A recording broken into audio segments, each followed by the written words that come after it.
Hello again, this is Adrian, Unit 3, Grade Time 5.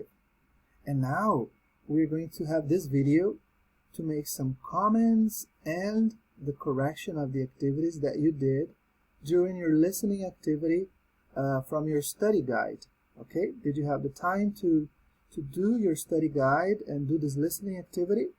Just watch this video if you have already done the activity, the listening activity in the study guide, okay? This video is only for us to comment about it and correct the activities, okay? So the first activity was activity number 1. Let's take a look, a more closer look at it. So listen and match the names of the places with the pictures. There is one extra. As you know it, this listening is an interview between a host, a radio host, and the sociologist, Dr. Miriam Keating. She's a sociologist, okay? And what does she study? And what is she talking about better? She's talking about the best way to bring up children, okay? And what's to bring up? To raise, to take care of children since they are little kids up when they are adults or teenagers, okay? This is to bring up. This is what parents do. They take care of children since they are born, and they do their best, okay, in education, in care, in manners, and everything, to make good citizens, okay? This is to bring up. And this is what the sociologist is talking about. What's the best way to bring children? And there is a difference between different countries, okay? These are cultural differences. Yes, so here in Brazil, we bring up children differently from the way parents bring up in Japan, in Korea, in the United States, in Argentina. Do you agree?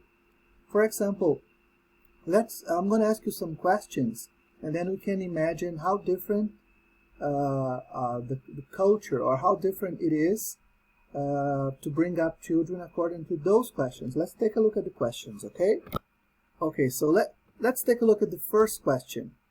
How often do you go out to eat with your family? So it could be different, okay? For example, in Brazil, if you go out with your parents, so do you go out?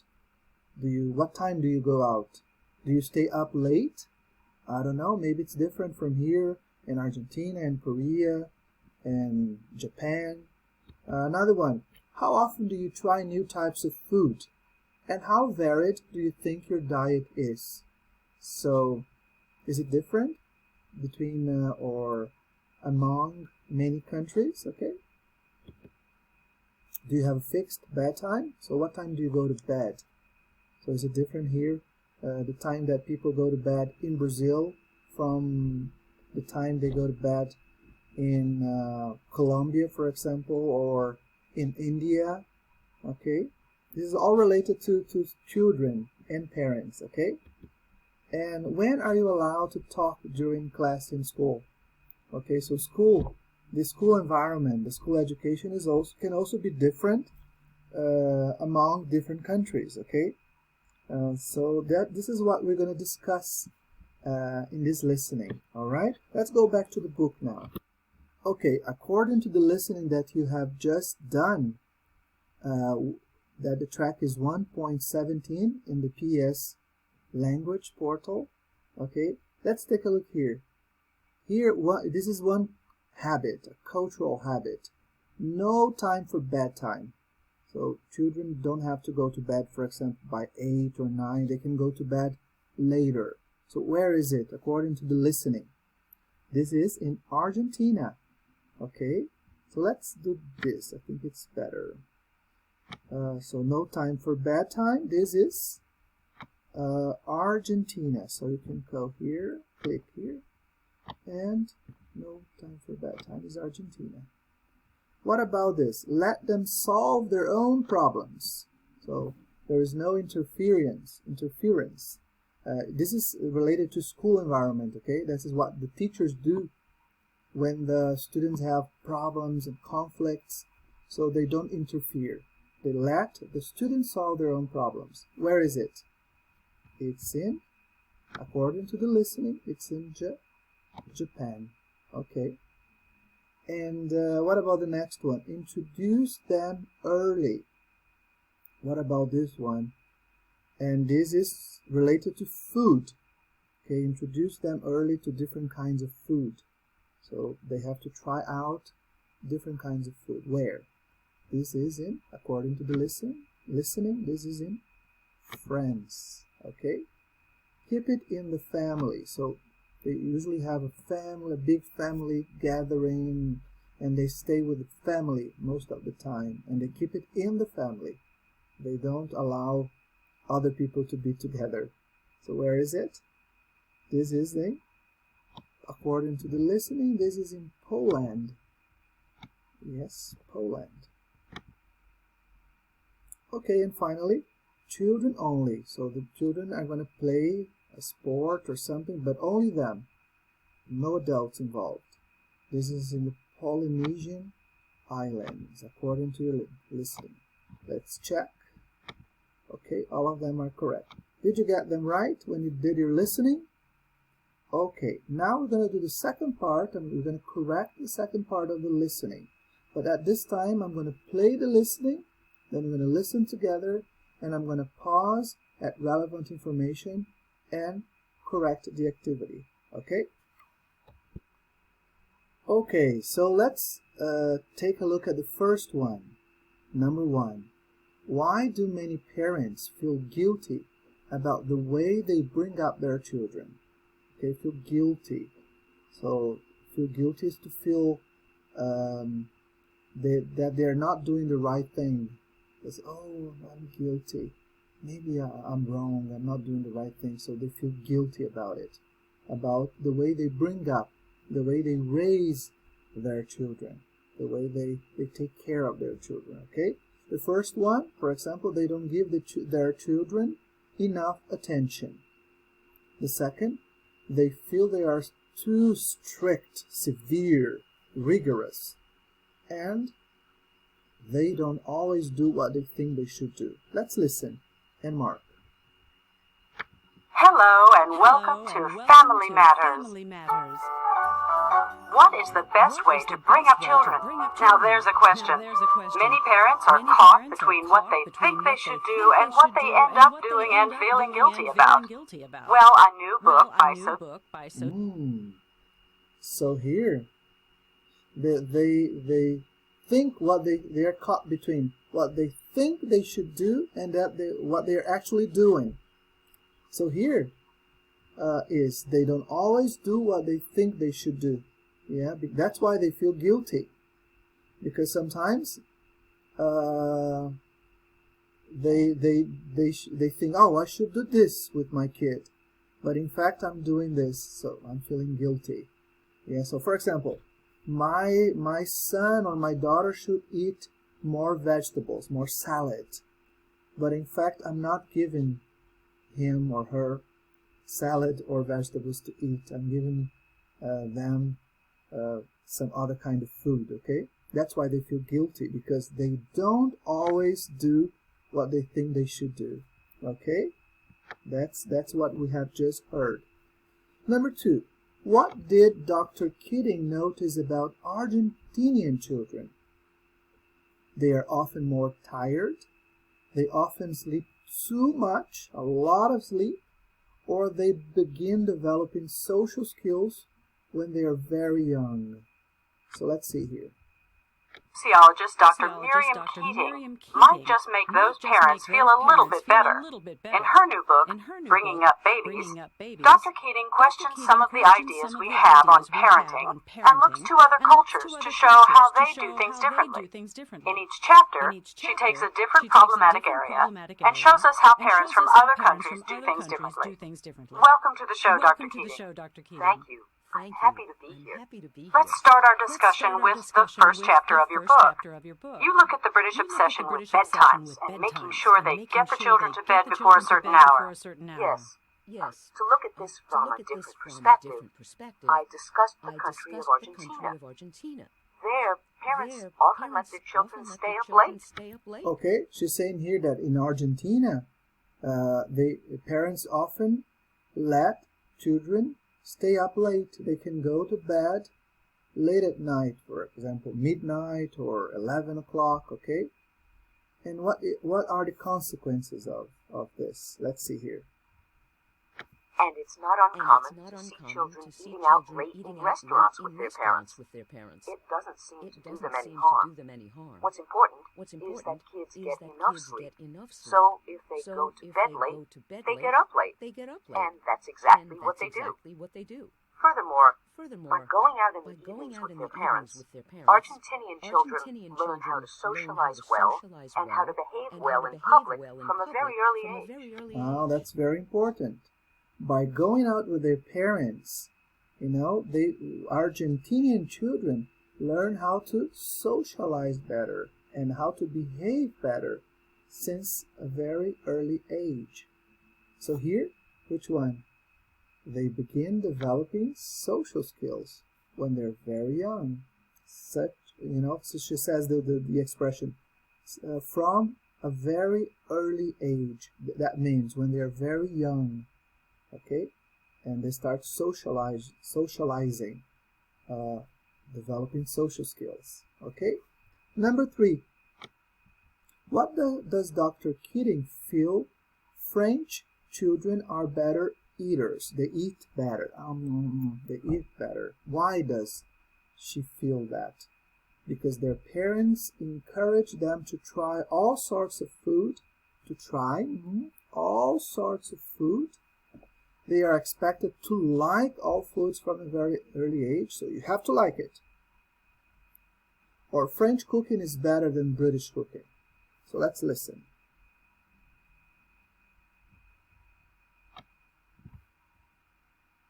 Oh, that's very interesting.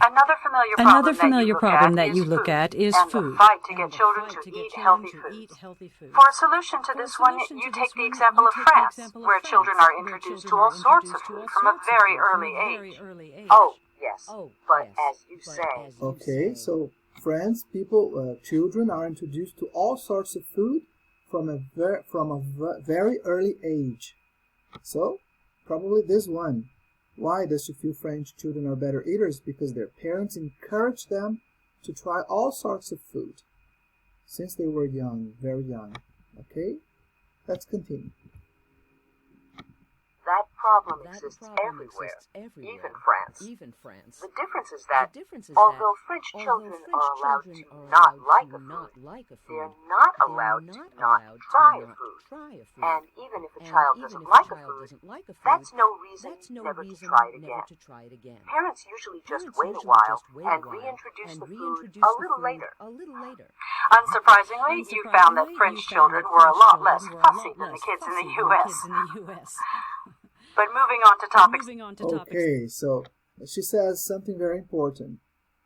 Although French kids are not expected to like all the foods, okay, because they're not going to like everything, yes?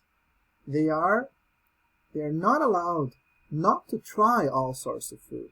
So they have to try all sorts of food, even though they might not like some of them, okay? Did you get this one?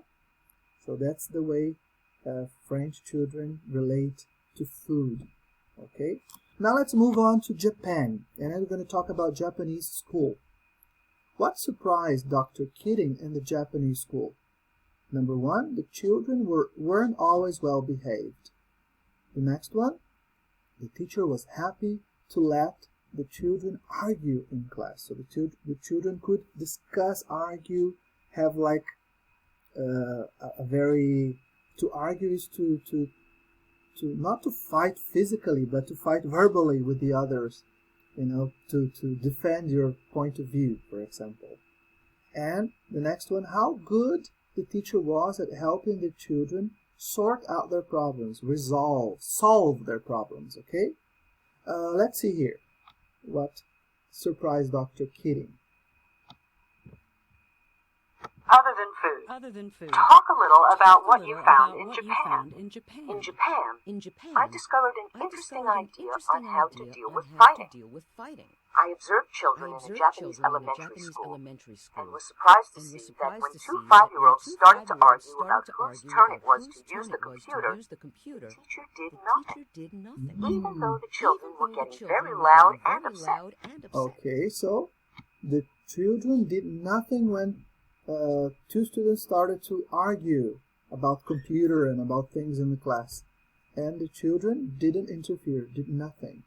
Okay, that's what surprised Dr. Kitty. The teacher was happy to let the children argue in class and do not interfere. Okay, let them work out their problems alone without the interference of the adult. Okay, so that was really surprising for Dr. Kitty. Okay, let's continue. The teacher only did something if and when the children started to get physical. But generally, the children were able to work out the problem themselves. By not interfering, the children were able to learn the important life skill of negotiating from an early age. Fascinating. Okay, that's fascinating, really fascinating, because by not interfering, the students will learn this ability of negotiating from a very early age, okay, to how to negotiate their problems and to solve their problems without the interference of an adult. Okay, and finally, what does Dr. Keating feel is the most important thing we can learn from bringing up babies? What's the most important thing? Parents in some cultures aren't bringing up their children as well as parents are in others. We can learn a lot about parenting from people in other cultures. And bringing up children isn't easy. Let's check. Let's see. Other chapters in your book look at Polynesian islands, where children are encouraged to play by themselves, and Poland, where the family is always kept very close together. Do you approve of all these practices you present, Dr. Keating? No. My book is not about approving or disapproving of any culture's parenting methods. Adults are bringing up children to be healthy, successful adults all over the world.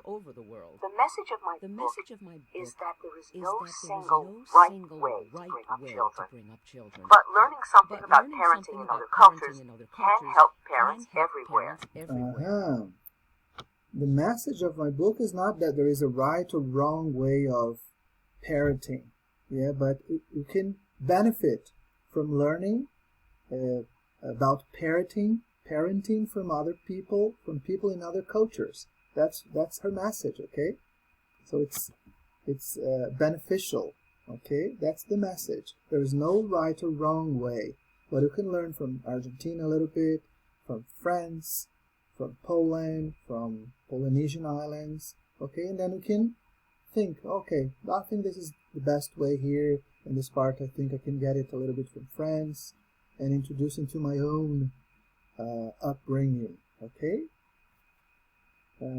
Let's finish here. It can offer them creative ways to solve problems or deal with situations in their own homes. It can help parents think outside the box of their own culture. I'm sure it can. Well, thank you, Dr. Miriam Keating, for joining us here today. The book is Bringing Up Babies, and it will be available in bookstores next month. Okay, let's check. All right, all of them are okay, correct. So that's it for this video of comments and correcting the activity of the listening activity, okay? And see you next class. Bye.